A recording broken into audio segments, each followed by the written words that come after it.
Éxodo capítulo 13.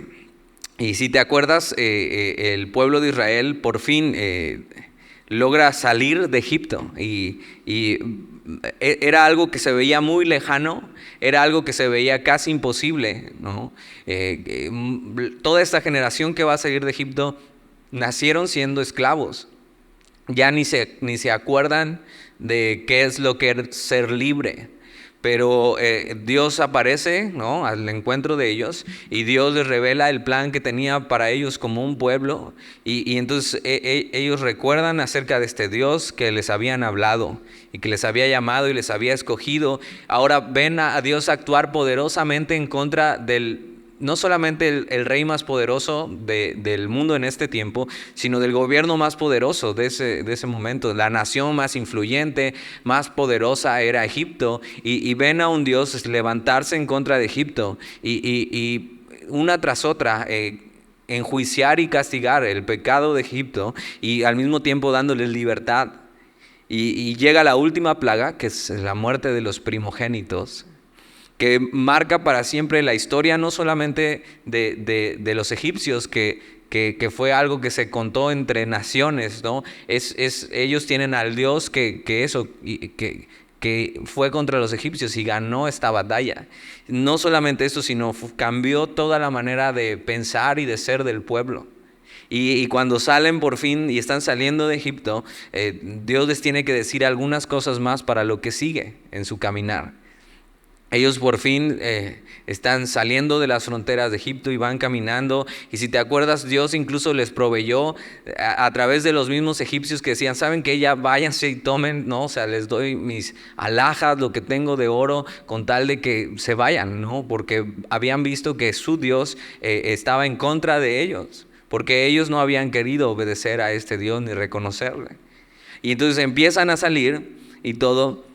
Y en el capítulo 13, mira lo que dice en el versículo 1. Jehová habló a Moisés diciendo: conságrame todo primogénito, cualquiera que abre matriz entre los hijos de Israel, así de los hombres como de los animales, mío es. Y eso es muy interesante, porque es algo que se va a volver una costumbre, ¿no? Y parte de la cultura de Israel. Y acuérdate, ellos como pueblo aún estaban como muy dispersos, seguramente tenían muchas cosas de los egipcios, pero ¿qué hace Dios al tomar a su pueblo y sacarlo de Egipto? Que les empieza a dar una nueva manera de vivir, y les empieza a dar cosas que más adelante se vuelven ordenanzas y se vuelven ley y se vuelven parte de su cultura. Pero todas estas tienen un porqué y tienen un propósito en la vida de ellos. Y algo muy importante que hay que entender es que todo esta liberación de Egipto y lo que sigue lo podemos ver de manera espiritual en nuestra vida. Fue Jesús el Cordero que tuvo que ser inmolado por nuestros pecados y darnos esta libertad de ya no vivir para el pecado. Pero ahora tenemos esta libertad para vivir una nueva vida y poder, o sea, yo me acuerdo, antes no podía pensar en otra cosa, y aunque ciertamente podría hacer cosas que relativamente buenas en mi vida, siempre estaba enredado con el pecado. Pero cuando vienes a Dios y Él te da libertad, te das cuenta que no solamente se trata de estar entre pecar y no pecar, sino se trata de vivir, ¿no?, para la gloria de Dios y en manera positiva hacer cosas, ¿no? Y Él les tiene que decir cómo relacionarse con Él y las cosas que tienen que hacer. Y una de las cosas que les dice es que tienen que consagrar a todo primogénito. Y como la palabra lo dice, el primogénito es el primer hijo nacido en la familia. Dice eso: cualquiera que abre matriz entre los hijos de Israel. Pero no solamente de los hijos, dice: así de los hombres como de los animales, mío es. Y después va a explicar un poco de esto, pero este mandato tenía muchas implicaciones, ya que como vemos en la historia, el primogénito era el más bendecido y tenía un lugar especial en la familia. Pero el principio es claro. Dios está diciendo que Él debe ser el primero, y Él merece lo primero y merece lo mejor. Y los primogénitos debían ser para el servicio a Dios. Ahora, más adelante esto se vuelve una costumbre y más adelante se vuelve una ley y más adelante pues se vuelve, o sea, ¿cómo no voy a querer que mis hijos, que mi primer hijo, ¿no? Piensa en esto, el primer hijo tiene una expectativa especial. Y no estoy diciendo que el primer hijo sea el más querido, ¿no? Puede ser que sí, puede ser que no, pero tiene una expectativa especial. Es la primera vez, es el primer hijo, hay mucha ilusión. Ellos tenían muchos hijos, el pueblo de Israel. O sea, como las familias de antes aquí, por ejemplo, mi abuelita tuvo 11 hijos. Pero el primero que no sabes bien ni qué onda, que no, o sea, tienes mucha ilusión. O sea, ya el 11º ya te la sabes de todas, ¿no? Ya es como, sí, ya sé qué va a pasar. O sea, ya que lo críen sus hermanos, ¿no? Ya ni cuenta como hijo casi. Pero el primer hijo tenía una expectativa muy especial. Con eso Dios le está diciendo al pueblo, aún eso primero que tiene una expectativa especial en ustedes, eso me pertenece y es mío. Y los primogénitos debían ser para el servicio a Dios. Eso no es algo que tenga que ver solo con los primogénitos. O sea, no quiere decir que los demás hijos no podrían servir para Dios y no podían ser consagrados y dedicados a Dios. Es más, vemos en la Biblia muchas veces que Dios escoge a quien menos pensabas, que no escoge al primogénito, ¿no? En la historia de David lo sabes, cuando llega Samuel y busca, ¿no? Y empieza a buscar él con sus ojos carnales, pensando, pues seguramente es el primogénito, y de los más grandes, y no. Y entonces cuando te falta algún hijo, dijo, sí tengo uno por ahí, el más chico que está allá cuidando las ovejas. Entonces no es algo que esté hablando que es exclusivamente para los primogénitos, pero con eso Dios está plantando un principio que más adelante vamos a explicar. Esto tiene que ver realmente con Dios. Cuando esta expectativa de una pareja que está esperando su primer hijo, que es una ilusión increíble, y piensas, no hay nada mejor que eso, que un niño en la familia. Bueno, Dios dice, bueno, tienes que saber que yo merezco el primer lugar, ¿no? Aún el primer lugar sobre tus hijos, y el primogénito es mío. Y Dios estaba pidiendo eso. Ahora, no quiere decir que se los fuera a quitar a los padres, sino tenía una implicación especial el primer hijo. El primogénito era el gozo, era la esperanza de la familia. Porque en la familia sería quien él llevaría el nombre de esa familia a una generación más. Y con eso le está diciendo a los padres, yo soy digno de que me entregues lo que más amas, incluso tu primer hijo. Ahora, ¿qué pasaba si eras el hijo menor? Bueno, Dios también quiere lo mismo de ti, quiere todo y quiere lo mejor, ese es el principio. Pero ¿qué pasa si eres el hijo de en medio? Y dices, nadie se acuerda de que existo por ser el de en medio. Y tus papás te confunden y te dicen el nombre de uno de los otros dos. Pero Dios sí se acuerda de ti. Y Dios igual, es el mismo principio. Dios quiere todo de ti. Y era un compromiso de la dedicación de la nación. De decir, acuérdate, ellos, al principio de Éxodo, Dios le dice a Israel que él era su primogénito. El primogénito de Dios, que Israel era su hijo. Y con eso también Dios les está diciendo que cada generación debía recordar que Dios era su padre. Y qué hermoso, porque Dios les está diciendo, el primogénito es mío, acuérdate, ustedes son mi primogénito y yo quiero esta relación, y tienen que recordar que yo soy su padre y que cada generación debe saber que me pertenece. Todo eso también es un recordatorio de la redención, que Dios tuvo misericordia de los primogénitos. Si te acuerdas, esto acaba de pasar, la muerte de los primogénitos en Egipto. Pero entonces, para que los primogénitos de la nación de Israel no murieran, el pueblo tuvo que ofrecer un sacrificio. Y a través de este sacrificio sustituto, ellos fueron redimidos. Pero entonces Dios dice, esta redención, ¿qué quiere decir? Que me pertenecen. Y eso no es malo, eso es bueno. Y son principios que tienen un significado claro y profundo. Y alguien que fue redimido entiende esto, sabe que es deudor. O sea, si alguien tuvo que pagar por mí, yo entiendo que ahora soy deudor. Y entonces es entender, lo primero y lo mejor le pertenecen a Dios. Somos deudores de Él. Y es recordar que has sido apartado para Dios, seas el primogénito de tu familia o seas el más chiquito y el que menos le hacen caso, o peor, el de en medio, ¿no? Que has sido apartado para Dios y que eres llamado a ser suyo.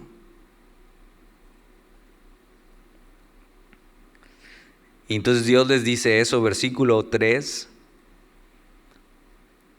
Moisés dijo al pueblo, tened memoria de este día, en el cual habéis salido de Egipto, de la casa de servidumbre, pues Jehová os ha sacado de aquí con mano fuerte. Por tanto, no comeréis leudado. Y eso es otra vez esto que hemos estado hablando, que es la fiesta de los panes sin levadura. A lo mejor te suena muy confuso, pero es muy sencillo. Ellos tenían que recordar cada año cuando Dios les sacó de Egipto. Y entonces, ¿qué tenían que hacer primero? Tenían que hacer lo del Cordero de la Pascua. Un cordero que estaba unos días con ellos, ¿no? Que convivía con ellos, y entonces luego ponían sus manos sobre él y decían, él tiene que ser sacrificado, ¿no? Por la redención. Y entonces eso que pasaba, la sangre tenía que ser derramada por el perdón. Y eso era una fiesta solemne. O sea, no era una fiesta alegre y gozosa saber que alguien tuvo que morir. Era una celebración pero solemne, sabiendo alguien tuvo que pagar el precio. Y el pecado es eso, un precio de sangre. Pero después de eso, después de que pasaba eso y recordando la redención, ¿qué seguía? Seguía una fiesta de gozo. Y esta fiesta de gozo era llamada la fiesta de los panes sin levadura. Y está diciendo Moisés con esto, se trata de recordar. Y tienes que saber que alguien que puede recordar puede ser agradecido. Y es eso, si tú puedes recordar que Dios ha hecho algo en tu vida, que Dios ha hecho algo en tu familia, tienes razones para agradecer a Dios. Ellos tenían que recordar su libertad y el nacimiento de su nación. Y nosotros hemos sido llamados a recordar. ¿Recordar qué? El día de nuestra redención. El sacrificio de Jesús por nosotros. Y eso, por supuesto, lo hacemos como lo hacemos a veces cada domingo de mes, que es tomando la cena del Señor, ¿no? Pero no solamente lo hacemos ese día, sino cada día debería ser un recordatorio de lo que Dios hizo por nosotros. No recordamos, a diferencia de ellos, no solo recordamos la muerte del sacrificio sustituto, sino recordamos su resurrección, que Jesús resucitó y vive. Y entonces, cada día que nos reunimos a recordar que hemos sido salvados. Hoy, aunque sea de chavos, ¿no? Y aunque sea un poco más informal la cosa, y aunque haya botana y haya juegos, y aunque vengas a ver a tus amigos, ¿sabes qué estamos haciendo? Recordando lo que Dios ha hecho por nosotros. Y entonces les dice acerca de esta festividad, dice que no comeréis leudado. ¿Qué es leudado? Pues igual no tienen muchos conocimientos de panadería, yo tampoco, pero fácil. Hay algo que se llama levadura, que se lo ponen a ese pan que te gusta, que se esponja súper bonito. No sé si te gustan las conchitas, o te gustan los roles, o te gustan las donas de Krispy Kreme. Entonces a ese tipo de pan se le tiene que poner algo que se llama levadura, y se deja un tiempo ahí y se tapa. Yo sé que algunos, porque han hecho algunas veces galletas o alguna vez pan, ya se creen expertos panaderos, pero le echas tantito, lo tapas y lo dejas reposar. ¿Y qué pasa con eso? Que la masa duplica por lo menos su tamaño y se esponja. Y entonces eso hace que el pan salga así esponjosito y sabroso, ¿no? Pero Entonces Dios le está diciendo, en ese momento no tienen que hacer esto.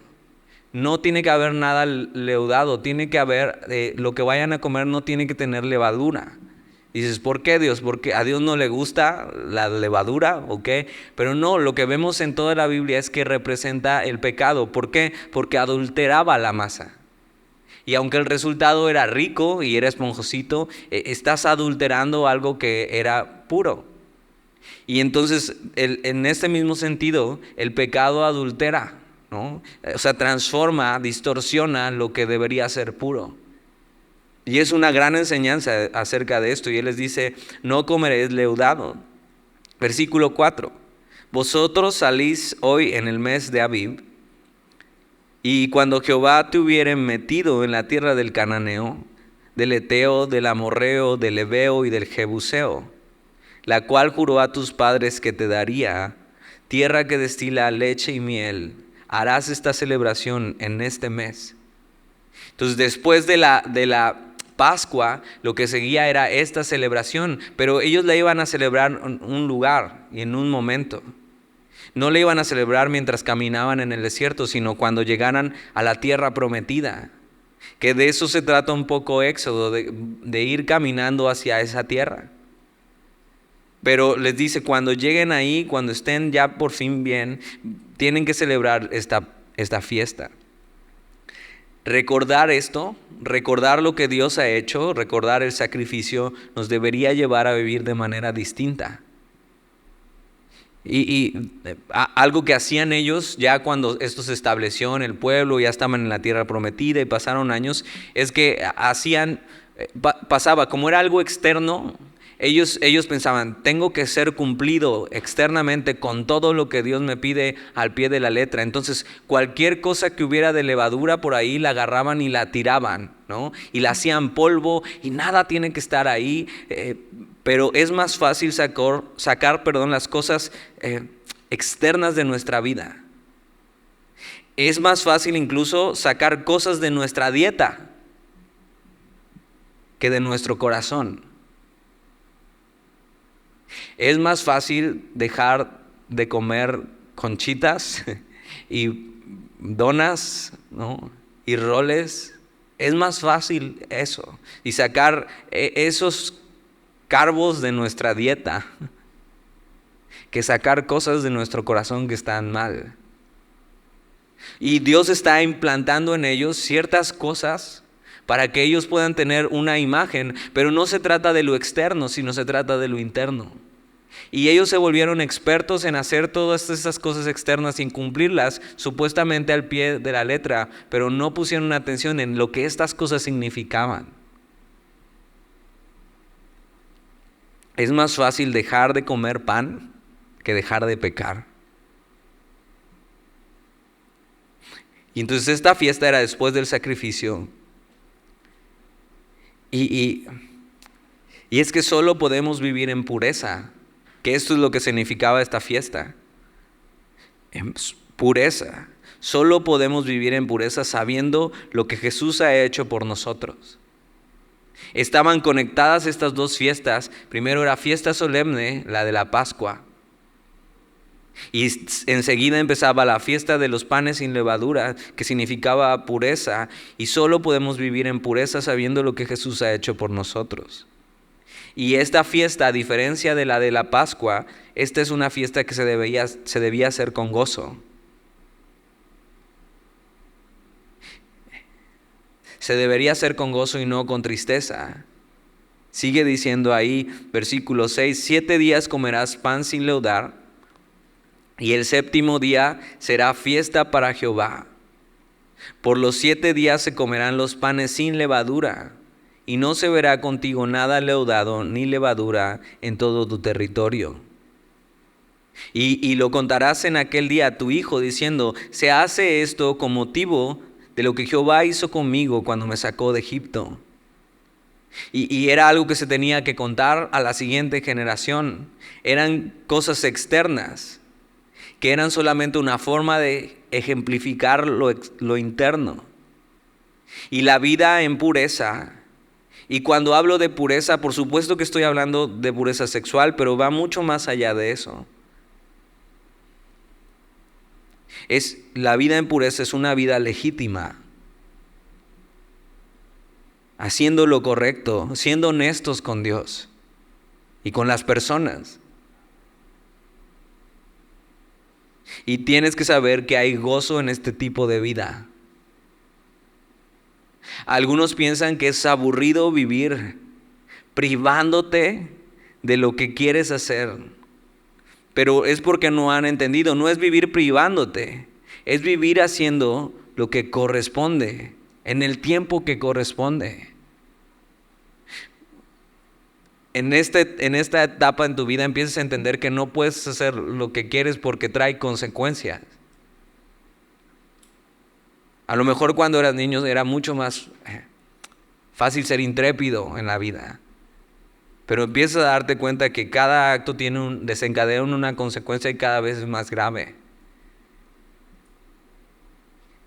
Y a veces cuando escuchamos hablar de santidad y de pureza, pensamos que no, eso ahorita sería una locura. ¿Cómo voy a hacer esto ahorita si estoy en mi mejor edad?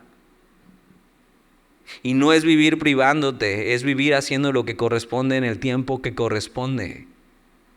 Glorificando a nuestro Dios, a nuestro Creador. Que ojo, nos dio todas las cosas para que las disfrutemos, pero a su tiempo. Y piensa esto, el pecado es adulterar las cosas que Dios creó buenas. O sea, Dios creó y nos creó con sentidos para que pudiéramos disfrutar de lo que Él hizo. El problema es cuando alguno de esos sentidos, ¿no?, se ocupa fuera de lugar y fuera de tiempo. Dios creó la sexualidad para usarla, y es un regalo de Dios para el hombre. Pero lo creó en un tiempo, en un momento, en un espacio. Tienes que saber, hay gozo en una vida de santidad, hay gozo en una vida de pureza. Y es súper difícil en el mundo que vivimos hoy mantener pureza, pero no es imposible. Y por eso lo que sigue y lo que dice es muy profundo acerca de esto. Versículo 9.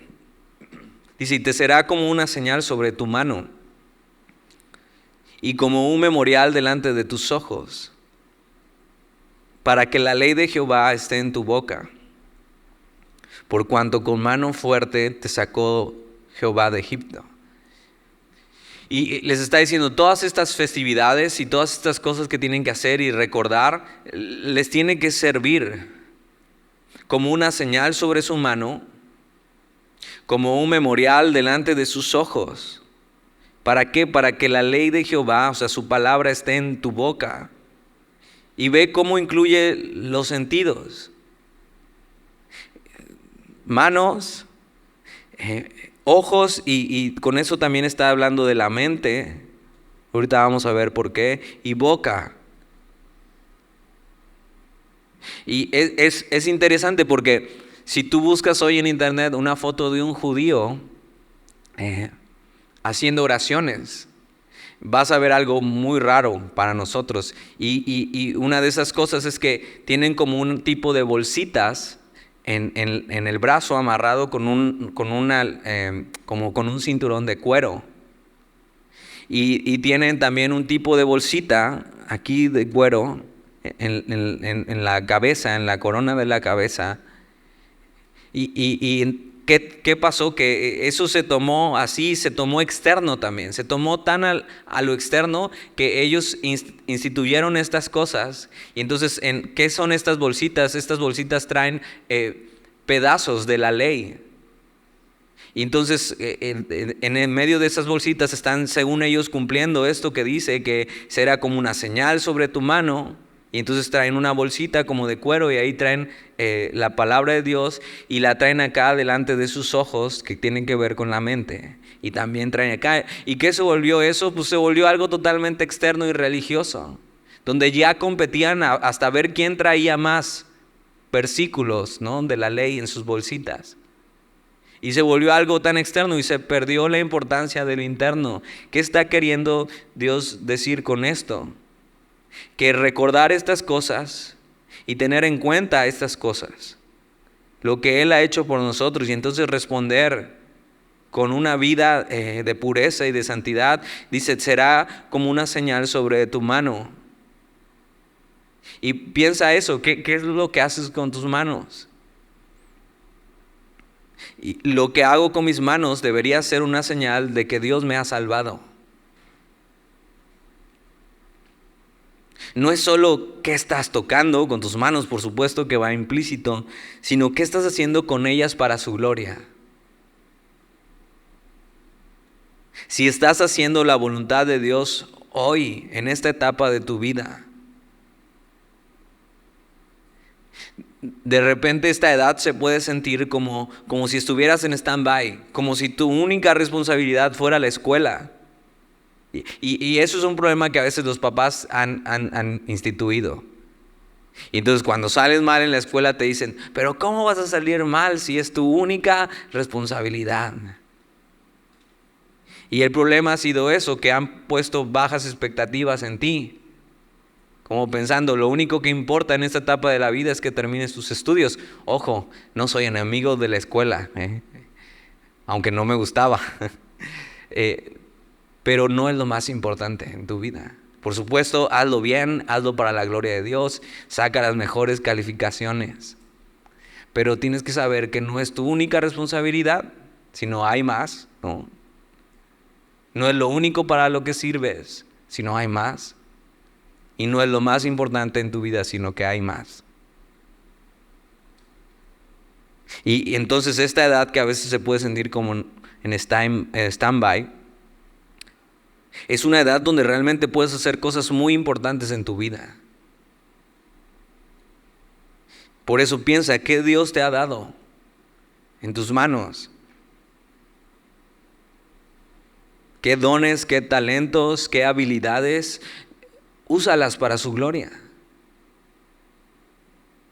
Da a Dios tus mejores años. Carga el peso desde tu juventud de servirle.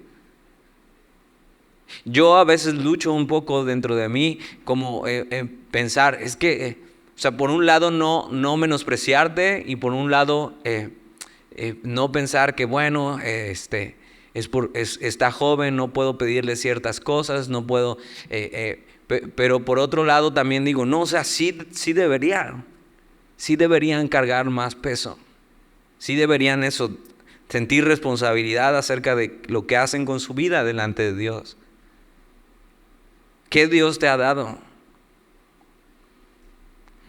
En la generación que yo crecí, ya parezco abuelito, ¿verdad? En la generación que yo crecí, todos los chavos querían servir a Dios. Todos querían ser usados por Dios. Ahora, ojo, no es que todo fuera bueno, no es que fuera mejor que ahora. Es importante decir eso. No es que esa generación sea mejor que esta, pero sí notaba eso, que todos los chavos en el grupo querían hacer algo para Dios. Ahora, ¿qué pasó con eso? Que pasó la marca del tiempo, la prueba del tiempo. Con el tiempo muchos de esos chavos ya no están, ¿no? O sea, muchos de los chavos con los que yo crecí, no solo no son cristianos, sino son enemigos del cristianismo. Entonces no es una cuestión de ganas, no es una cuestión de emociones tampoco. Pero sí ahora veo que falta un poco de eso. Y aunque no queremos que seas guiado por las emociones, sí queremos que Dios haga en ti algo, que te empuje hacia adelante, a querer hacer algo para su gloria. Y sí, muchos de mi generación solo eran emoción y se apagaron, pero otros siguen. Y apenas la semana pasada fui a unos 15 años, una fiestecita de unos amigos que me conocen desde que yo era más o menos de tu edad. Y Alex fue conmigo y entonces me encontré a una persona que ella fue mi maestra en la escuela dominical, ¿no? Y no sé cómo, pero resulta que ve Semilla y ve las transmisiones y me ha visto predicar y me ha visto enseñar y estaba súper contenta de ver lo que Dios estaba haciendo en mi vida. Dicen, y me dijo esto: no sé cómo te ves tú, pero yo veo todo lo que Dios ha hecho. Y la verdad es que yo soy muy realista, no digo que soy pesimista, sino muy realista. La verdad es que yo, o sea, no me gusta los halagos y no me gusta como que me digan cosas, como que yo trato de mantenerme siempre con los pies sobre la tierra, pero ella me decía esto de muy buena intención y entiendo eso, pero sabiendo eso, de que ella me vio un día así, sentado, escuchando las clases, ¿no? Y que tal vez ni siquiera figuraba, ¿no? O sea, como yo creo que jamás se imaginó, ni yo, lo que Dios podía hacer a través de mi vida. Y tan solo eso, recordar y pensar que a pesar del tiempo pude perdurar por la gracia de Dios, es de gozo, es de gozo. Entonces quiero que sepas esto, que si Dios ha puesto cosas en ti y tú estás dispuesto, Dios puede hacer cosas a través de ti. Pero sí es una cuestión de que tú pongas manos a la obra, que decidas cargar el peso, que decidas caminar hacia adelante. Y eso, por eso está diciendo con las manos. Si hoy Dios está poniendo en tu corazón esto, que esto de servir, de poner en tus manos esto de cargar peso, acércate conmigo al final. ¿Qué necesitas para eso? Bueno, necesitas primero tener la certeza de que Jesús es tu Señor. No solamente eso, sino necesitas tener gratitud por la obra que Él ha hecho, porque no puedes servir a Dios si no estás agradecido. Necesitas también estar dispuesto y disponible, comprometido con Dios. Y una cosa que hemos puesto como requisito aquí en Semilla es que te conozcamos. O sea, por eso pedimos que hayas tomado unos discipulados, que hayas tomado navegantes, para saber que ya tienes tiempo aquí, que hay gente que te conoce y te has discipulado con ellos. Y si ya estás sirviendo, pero crees que podrías hacer más, también acércate conmigo. Y vamos a buscar a Dios y ver lo que Dios quiere hacer contigo. Y entonces Dios les dice eso, y te será como una señal sobre tu mano. Y sí, es mucho más fácil, hacer esto que instituyeron los judíos, amarrarse unas bolsitas aquí y un lazo y llegar: Señor, sí, aquí te tengo conmigo en mi mano, atado en mi mano. Pero ¿eso de qué sirve? Si no ocupas tus manos, ¿no?, para honrarle, para servirle, si no están así, si Dios no está como una señal en tu mano, si no ves la señal de que has sido redimido con lo que haces en tu vida. Eso se ve muy espiritual, pero Dios está queriendo decir que su palabra debería de estar así en nuestra mano, debería estar en la respuesta a lo que Él ha hecho por nosotros. Y después dice esto de los ojos: y como un memorial delante de tus ojos. Y es eso, ¿cómo se llena la mente? A través de los ojos.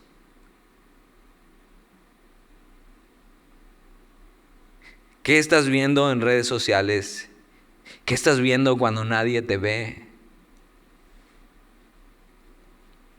¿De qué estás llenando tu mente?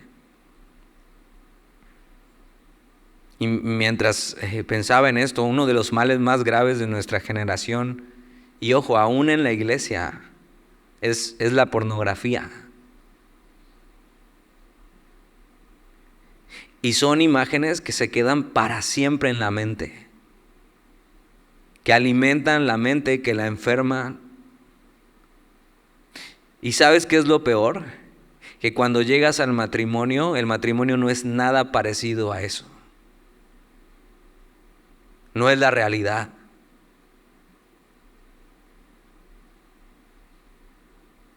Piensa eso, lo que tus ojos están viendo y lo que se está llenando tu mente, ¿agrada a Dios? Hay una lección en Navegantes 2 que me encanta, que habla acerca de lo que la Biblia enseña cuando dice que Jesús viene a habitar en nosotros, en nuestros corazones. Y habla acerca de la mente y la maneja ahí, lo maneja de una manera tan bonita que dice que como si el corazón fuera una casa y como si la mente fuera el estudio de la casa. El estudio refiriéndose a este lugar donde tienes tus libros, ¿no? Donde pasas tiempo meditando, donde pasas tiempo leyendo, donde pasas tiempo cultivándote. Y entonces dice, cuando Jesús entró ahí, me dio pena ver lo que tenía en el escritorio, lo que estaba llenando mi mente. Y él me dijo, se vería muy bien en el centro del estudio un cuadro mío. Queriendo decir esto, que lo que debería estar en el centro de nuestra mente es Jesús. Y tal vez la mejor imagen de Jesús en nuestra mente debería ser el Jesús crucificado.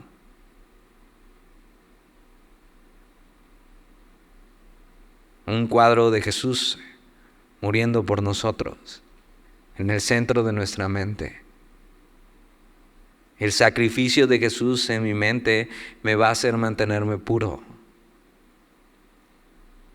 Lo que tiene que estar delante de mis ojos y en mi mente es el sacrificio de Jesús.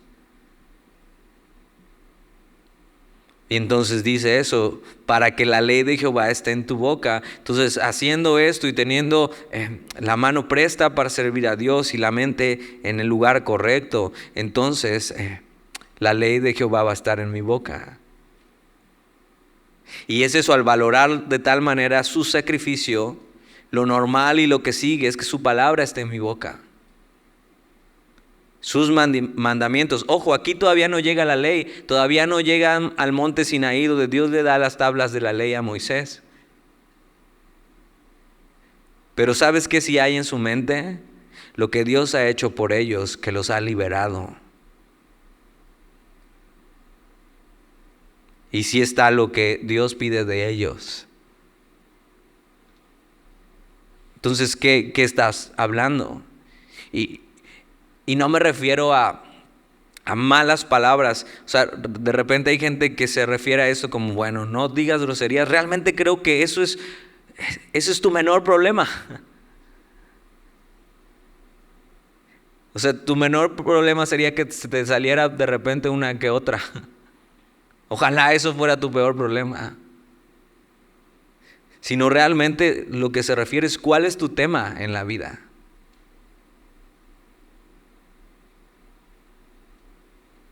Y no estoy diciendo que no puedas hablar de otras cosas, de deportes, de moda, ¿no? De que te vas a ir a hacer las uñas y te vas a planchar el pelo. O sea, que no puedas hablar de esas cosas, no quiere decir eso.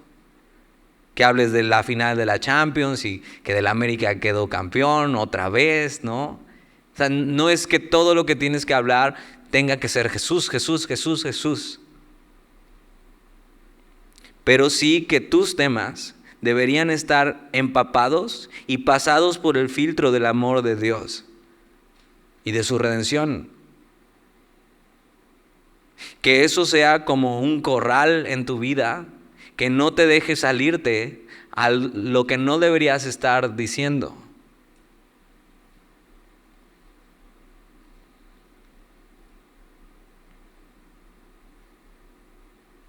Si tus temas no están empapados y pasados por el filtro del amor de Dios y de su redención, es que o has olvidado lo que Él ha hecho por ti,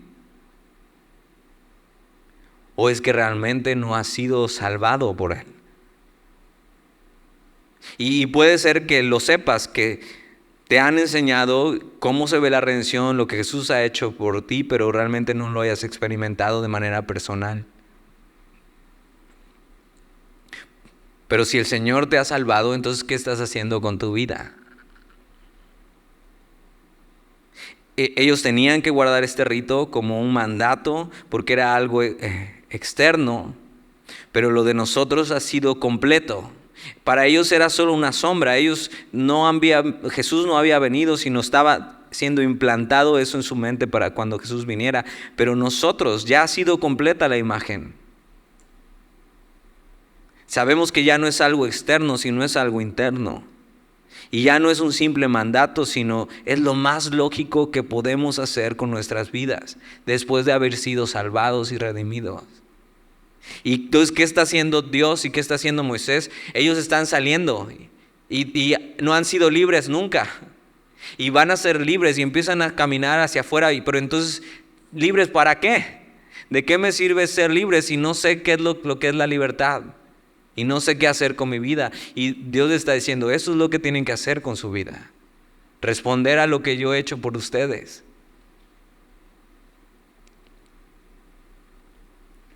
Entonces deberíamos estar llenos de su palabra, como lo dice Colosenses, para caminar y hacer la voluntad de Dios. En nuestras manos para servirle y vivir. En nuestra boca hablando a otros y animando a otros. Versículo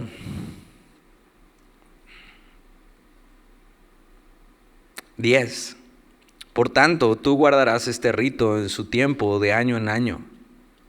Y mira, y repite esta idea, y cuando Jehová te haya metido en la tierra del cananeo, como te ha jurado a ti y a tus padres, y cuando te hubiere dado, dedicarás a Jehová todo aquel que abriere matriz, y asimismo todo primer nacido de tus animales, los machos serán de Jehová.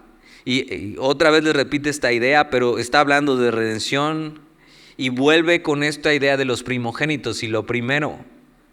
E instituye esto, versículo 13, mas todo primogénito de asno redimirás con un cordero.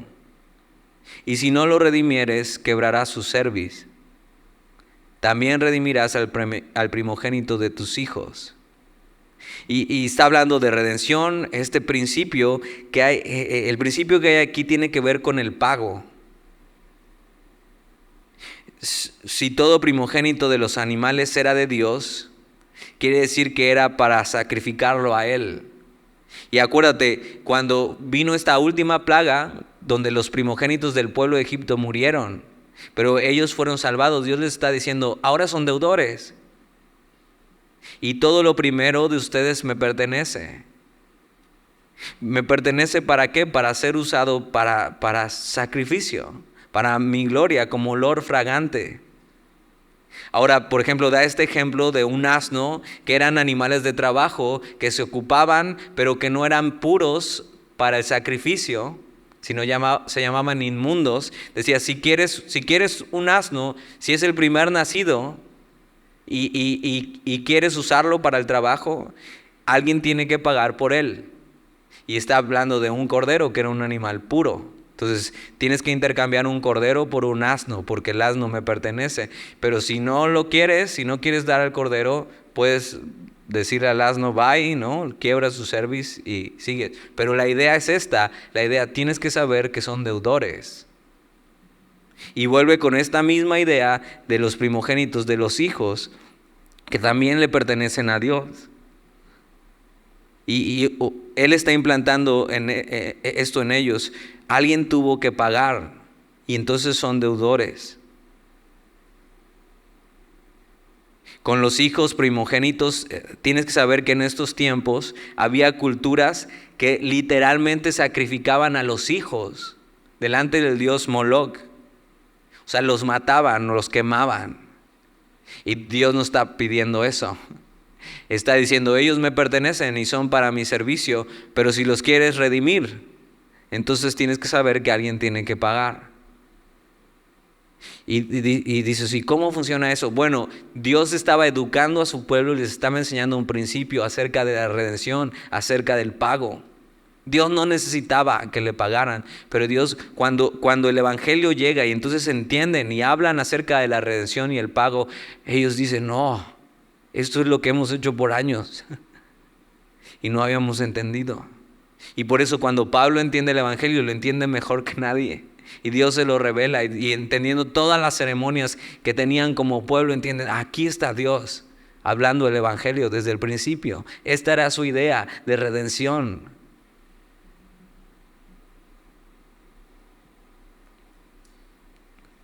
Y entonces les dice, él está instituyendo esto. Versículo 14. Y cuando mañana te pregunte tu hijo diciendo, ¿qué es esto? Ve, tiene un porqué precioso, hermoso. O sea, ellos tenían que llevar a su hijo, ¿no? Y tenían que redimirlo al primogénito. Ok, tengo mi primer hijo, Dios me pide que lo redima porque le pertenece. ¿Qué quiere decir eso? Que alguien tiene que pagar por su vida porque le pertenece a Dios. Y entonces tenías que llevar a tus hijos o a tu hijo y decirle, mira, este cordero tiene que morir por ti. Tiene que pagar el precio porque un precio tuvo que ser pagado por la vida de nosotros. Y Dios hace esto y crea esto pensando en que los hijos van a preguntar, pensando en que se van a generar preguntas a las cuales Él tiene respuesta.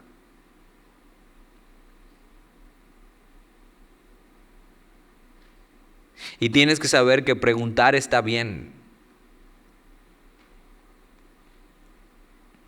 Y que aunque esta es una labor principalmente de los padres, el responder las preguntas de sus hijos, igual los líderes y servidores estamos para eso.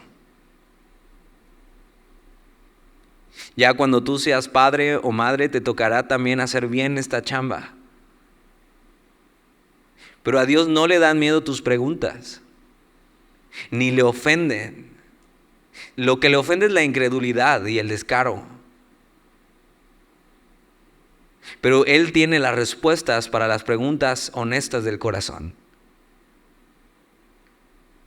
Tienes que saber que esto que hacemos, el culto a Dios, es racional. Tiene un sentido, lo hacemos por algo. Y eso es lo que Dios está queriendo implantar en la mente de su pueblo y de cada generación con esto de la redención. Es por qué un corderito inocente tiene que morir. Ese es Dios, exacto. Esas son las preguntas que quiero que me hagas.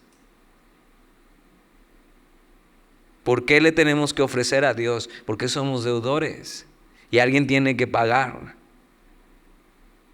El culto a Dios es racional. Todo lo que hacemos tiene una razón y un porqué. Y se debe hacer racional e inteligentemente. Porque solo así es aceptable a Dios. Si hacemos algo y no lo entendemos, entonces no puede ser aceptable delante de Dios. Porque lo estamos haciendo religiosamente, pero no lo podemos hacer de corazón. Pero cuando lo hacemos conscientes y con una voluntad rendida, entonces sí, es olor fragante delante de Dios. Entonces pregunta, pero que sea una pregunta honesta. Si estás dudando, si te está costando algo en tu vida, pregunta. O sea, estamos aquí para eso. Ahora, si eres mujer, puedes también acercarte con Alex o con Frida y preguntarles. Ahora, aprovéchalas, porque ya casi les vamos a dar incapacidad por embarazo a las dos y se nos van a ir, ¿no? Entonces, aprovéchalas. Pero para eso estamos. O sea, y Dios quiere que preguntes, y por eso está haciendo todo esto, y Dios sabe, te van a preguntar tus hijos, y eso es lo que quiero, que pregunten. Versículo 14, y cuando mañana te pregunte tu hijo diciendo, ¿qué es esto? ¿Por qué hacemos esto? No entiendo, papá. O sea, ¿por qué alguien tiene que morir? ¿Por qué alguien tiene que pagar por mí? O sea, ¿por qué no nada más ya nazco y todo bien? ¿Y por qué hacen estas celebraciones y estas fiestas? Y se le dirás, Jehová nos sacó con mano fuerte de Egipto, de casa de servidumbre. Y endureciéndose Faraón para no dejarnos ir, Jehová hizo morir en la tierra de Egipto a todo primogénito, desde el primogénito humano hasta el primogénito de la bestia. Y por esta causa yo sacrifico para Jehová todo primogénito macho y redimo al primogénito de mis hijos. Y le está enseñando el principio de la redención. Y entonces el niño está escuchando, ok, Dios hizo esto por nosotros y somos deudores. Ahora, para muchos una deuda sería igual todavía no entras en estas cosas, todavía no te endeudas con Coppel, con Electrica, pero para muchos una deuda es algo malo. Pero esta deuda es algo bueno. Porque es mejor ser deudor con Dios. Porque no podríamos tomar otra posición delante de Dios más que ser deudores. Y entonces nos debemos a Él. Es una buena deuda.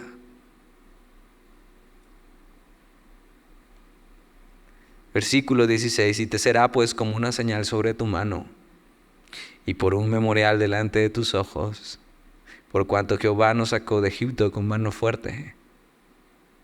Y algo que está en medio del pasaje y lo repite 2 veces es el destino a donde van. Y les empieza a hablar de la tierra prometida y vamos a estar hablando de eso durante semanas, porque es hacia allá donde va el pueblo.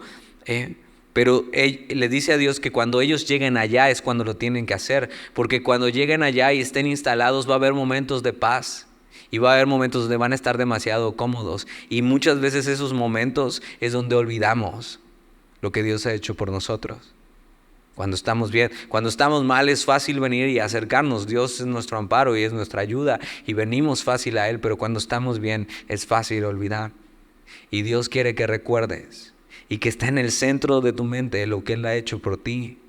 Y entonces todo lo que hagas para Él se vuelve una respuesta de amor, de gratitud por la gracia que Él ha mostrado contigo. ¿Oramos?